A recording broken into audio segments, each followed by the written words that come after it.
The Unbidden Guest, by Alfred H. Miles. No, sir, the old keeper said reflectively. I don't know no ghost stories, none as you'd care to hear, that is. But I could tell you of something that happened in these parts once, and it was as strange a thing as any ghost story I ever heard tell on. I had spent the morning on the moor, grouse shooting, and midday had brought me for an hour's welcome rest to the lonely cottage, where the old superannuated keeper, father to the stalwart velvet-jacketed Hercules, who had acted as my guide throughout the forenoon, lived from year's end to year's end with his son and half a dozen dogs for company.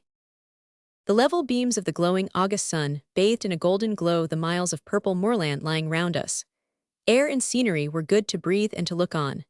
And now, as the three of us sat on a turf seat outside the cottage door enjoying the soft, sleepy inaction of the afternoon, a question of mine concerning the folklore of the district, after which, hardened materialist though I called myself, I was conscious of a secret hankering, had drawn the foregoing remark from the patriarchal lips. Let's hear it by all means, said I, lighting my pipe and settling myself preparatory to listening. A slight grunt, resembling a stifled laugh, came from Ben the keeper. You'll have to mind, sir, he put in, a twinkle in his eye.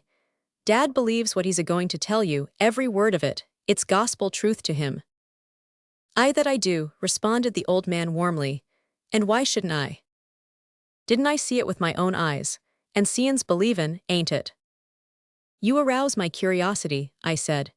Let us have the story by all means, and if it is a personal experience, so much the better. Well, sir, began the old man, evidently gratified by these signs of interest, and casting a triumphant glance at his son, what I've got to tell you don't belong to this time of day, of course. When I says I was a little chap of 6 years old or thereabouts, and that I'll be 85 come Michaelmas, you'll understand that it must have been a tidy sight of years ago. Father, he was keeper on these moors here, same as his son's been after him, and as his son, with a glance of fatherly pride at the stalwart young fellow beside him, is now, and will be for many years to come, please God. Him and mother and me, the three of us, lived together in just such another cottage as this one, across t'other side of the moor, out Farnington way. The railway runs past there now, over the very place the cottage stood on, I believe.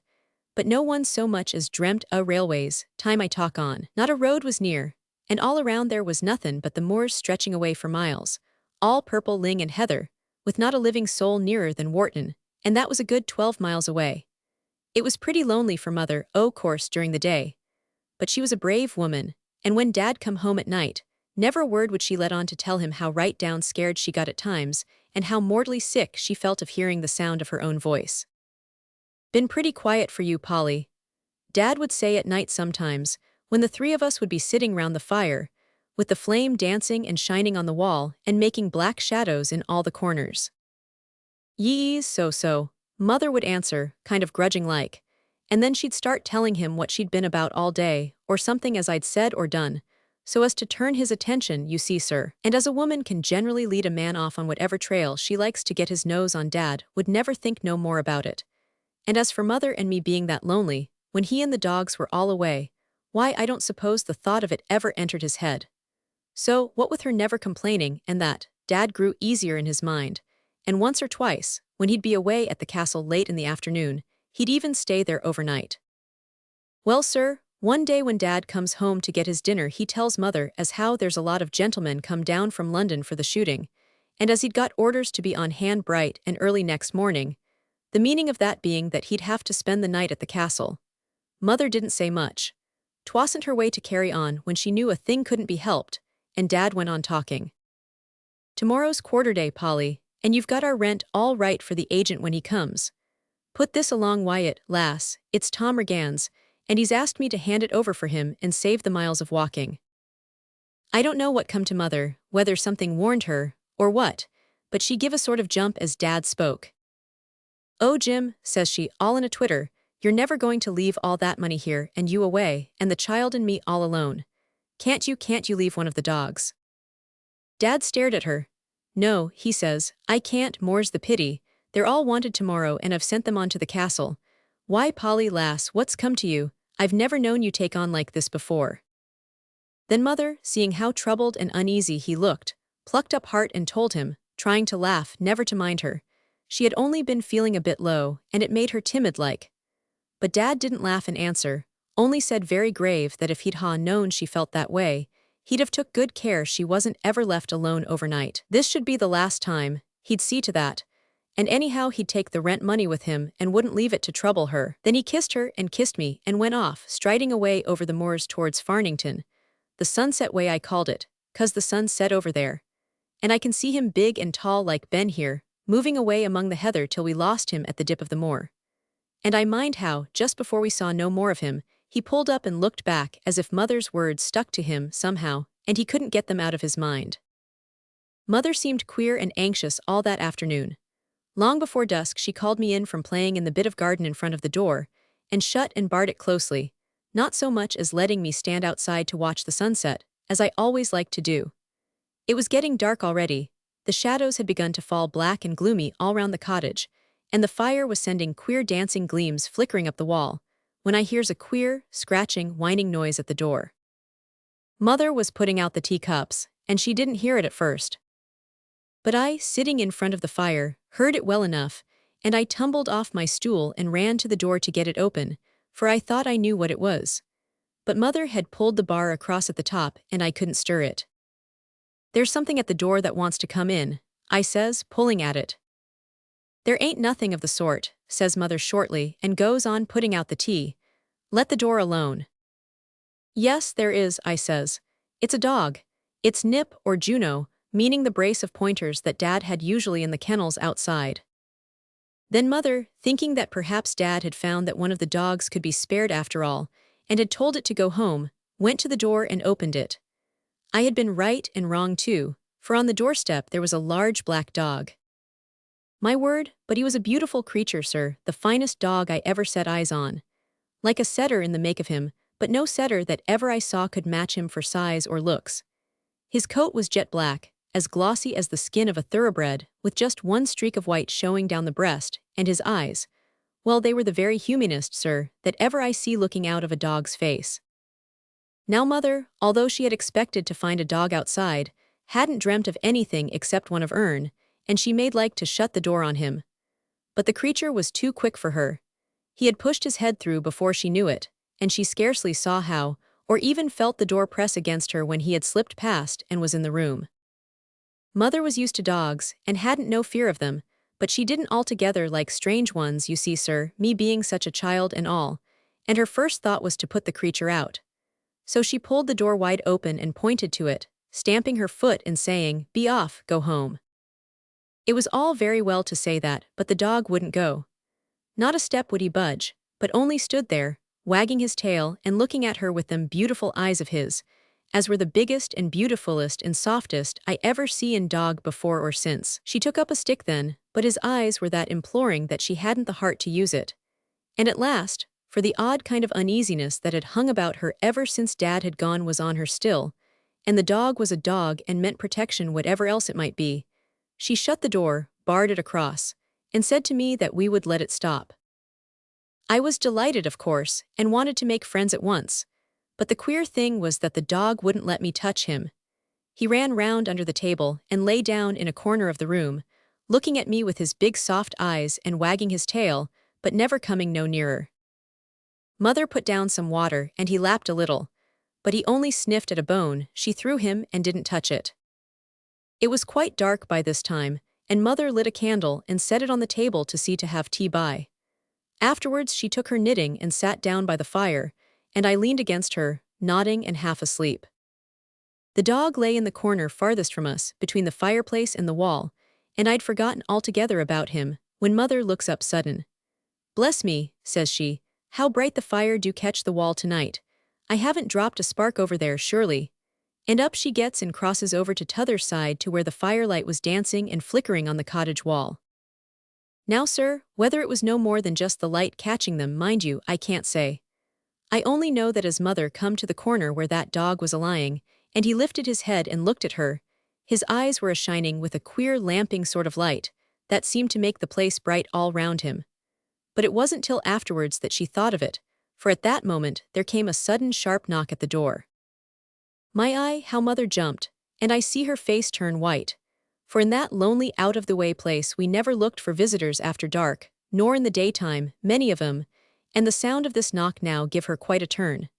Presently there come a faint voice from outside, asking for a crust of bread. Mother didn't stir for a moment, for the notion of unbarring the door went against her. The knock come a second time. For pity's sake, for the sake of the child, the voice said again, pleading like. Now mother was terrible soft-hearted, sir, wherever children were concerned, and the mention of a child went straight home to her heart. I see her glance at me, and I know the thought passing through her mind, as after a moment's pause she got up, stepped across the room and unbarred the door. On the step outside stood a woman with a baby in her arms. Her voice had sounded faint-like, but there was nothing in the fainting line about her when she had got inside, for she come inside quick enough the moment mother had unbarred the door. She looked like a gypsy, for her face was dark and swarthy, and the shawl round her head hid almost all but the wild gleam of her eyes.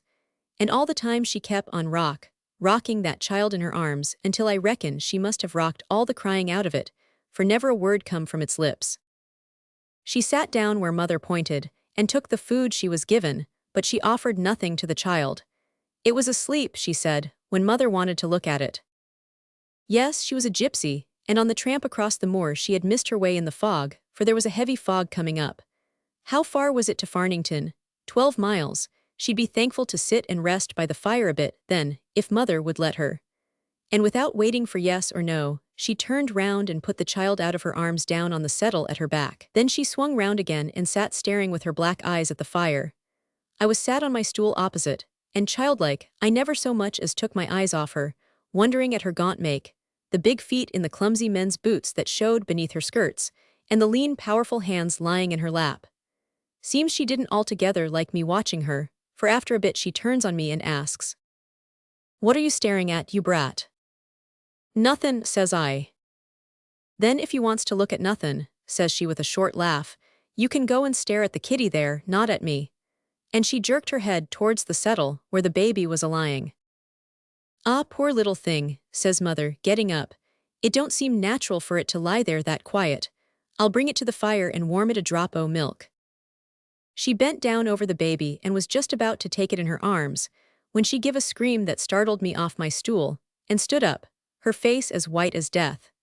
For it was nothing but a shawl or two rolled round something stiff and heavy as was lying on the settle, and no child at all. I was a-looking at mother, and I had no eyes for the woman until I see mother's face change and an awful look of fear come over it. And when I turned to see what she was staring at with them wild eyes, the woman had flung off her shawl and the wrap she wore round her head, and was stood up with a horrid, mocking smile on his face. For it was no woman, sir, as you'll have guessed, but a man. "Well, mistress," he says, coming forward a pace or two, "I didn't mean to let the cat out of the bag so soon, but what's done's done. There's a little trifle of rent money put by for the agent, as I've taken a fancy to, and that's what's brought me here. If you hand it over quietly, so much the better for you, if not. I'm not one to stick at trifles, I've come for that money, and have it I will." "I have not got it," mother said, plucking up what heart she could, and speaking through her white and trembling lips. "That don't go down with me," said the fellow with an oath. "I didn't sleep under the lee of Tom Regan's hayrick for nothin' last night, and I heard every word that was spoken between him and your Jim. You'd better tell me where you've got it stowed, or you'll be sorry for it. You're a woman, mind you, and alone." Mother's lips went whiter than ever, but she said never a word. I had begun to cry. "Hold your row, you snivelling brat," the fellow said with a curse. "Come, mistress, you'd best not try my patience too long." Now, mother was a brave woman, as I've said, and I don't believe, if the money had been left in her charge, as she'd have given it up tamely and without so much as a word. But of course, as things were, she could do no more than say, over and over again, as she hadn't got it. Then the brute began to threaten her, with threats that made her blood run cold. For she was only a woman, sir, and alone, except for me, a child as could do nothing in the way of help. With a last horrid threat on his lips, the fellow turned towards the settle. There was a pistol hid in the clothes of the sham baby, we found out afterwards, when he was stopped by something as come soft and noiseless out of the corner beyond, and got right in his way. I see what it was after a minute. Between him and the settle, where the pistol was lying, there was standing that dog. The creature had showed neither sight nor sound of itself since the woman had come in, and we'd forgotten about it altogether, mother and me. There it stood now, though still as a stone, but all on the watch, the lips drawn back from the sharp white teeth, and its eyes fixed, with a savage gleam in them on the fellow's face. I was nothing but a child, and no thought of anything beyond had come to me then. But I tell you, sir, child as I was, I couldn't help feeling that the grin on the creature's face had something more than dog-like in it. And for nights to come, I couldn't get the thought of it out of my head. Our visitor looked a bit took aback when he saw the creature, for most of his sort are terrible feared of a dog. But 'twas only for a moment, and then he laughed right out. "He's an ugly customer, but he won't help you much, mistress," he said with a sneer. "I've something here as'll settle him fast enough." With that he stretched out his hand towards the bundle on the settle. The hand never reached it, sir. You know the choking, worrying snarl a dog gives before he springs to grip his enemy by the throat, the growl that means a movement, and death. That sound stopped the scoundrel and kept him, unable to stir hand or foot with the dog in front of him, never moving, never uttering a sound beyond that low threatening growl, but watching, only watching. He might have been armed with a dozen weapons, and it would have been all the same. Those sharp, bared fangs would have met in his throat before he could have gripped the pistol within a foot of his hand. And he knew it, and the knowledge kept him there still as a stone, with the dog never taking its watching, burning eyes from his face. "I'm done," he owned at last, when minutes that seemed like hours had gone by. "I'm done this time, mistress, thanks to the dog fiend you've got here. I tell you I'd not have stopped at murder when I come in, but that kid of yours could best me now. Make the devil brute take his eyes off me and let me go." All trembling like a leaf, Mother got to the door and drew back the bar. The fellow crossed the kitchen and slunk out, and the dog went with him. It followed him with its nose close at his knee as he crossed the threshold, and the two of them went like that, out into the fog and over the lonely moorland into the night. We never saw nor heard of the dog again. There were gypsies in the neighborhood, crossing the moor out Wharton Way, and when the story got about, folk told us as 'twas known, they had some strange-looking dogs with them, and said that this one must have belonged to the lot. But Mother, she never believed in nothin' of the sort, and to the day of her death she would have it, as the creature had been sent to guard her and me from the danger that was to come to us that night. She held that it was something more than a dog, sir, and you see there was one thing about it uncommon strange. When Dad come back that next morning, our two pointers, Nip and Juno, followed him into the cottage. But the moment they got inside a sort of turn came over them, and they rushed out all queer and scared. While as for the water Mother had set down for the black dog to drink, there was no getting them to put their lips to it. "Not thirsty, sir." "Well, sir, seeing as there warn't no water within 6 mile or so, and they'd come 10 miles that morning over the moor, you'll excuse me saying you don't know much about dogs if you reckon they warn't thirsty." "Coincidence you say, sir. Well, I dunno the meaning of that. Maybe it's a word you gentles gives to the things you can't explain. But I've told you the story just as it happened, and I'd swear it's true anyhow. If a gentleman like you can't see daylight in it, 't ain't for the likes of me to try. But I sticks to it that, say what folks will, the thing was uncommon strange. Not tried the west side, haven't you, sir?" "Bless your heart, Ben, what be you a-thinking of? The birds are as thick as blackberries down by the grey rock and Deadman's Hollow." "That's a gruesome name," I said, rising and lifting my gun, while Ben coupled up the brace of dogs. I noticed a glance exchanged between father and son as the younger man lifted his head. "Yes, sir," responded the former quietly.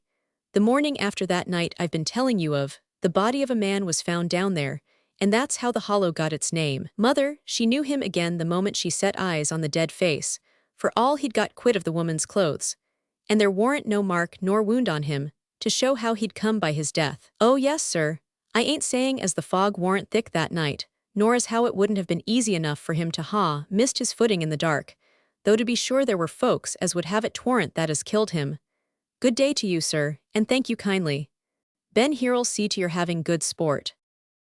It was vexing to find so much gross superstition still extant in this last decade of the 19th century, certainly. Yet for all that, and though the notion of a spook dog was something too much for the materialistic mind to swallow, there is no use denying that, as I stood an hour later in Deadman's Hollow, with the recollection of the weird story I had just heard fresh in my memory, I was conscious of a cold shiver, which all the strength of the August sunshine, bathing the moorland in a glow of gold, was quite unable to lessen or to drive away.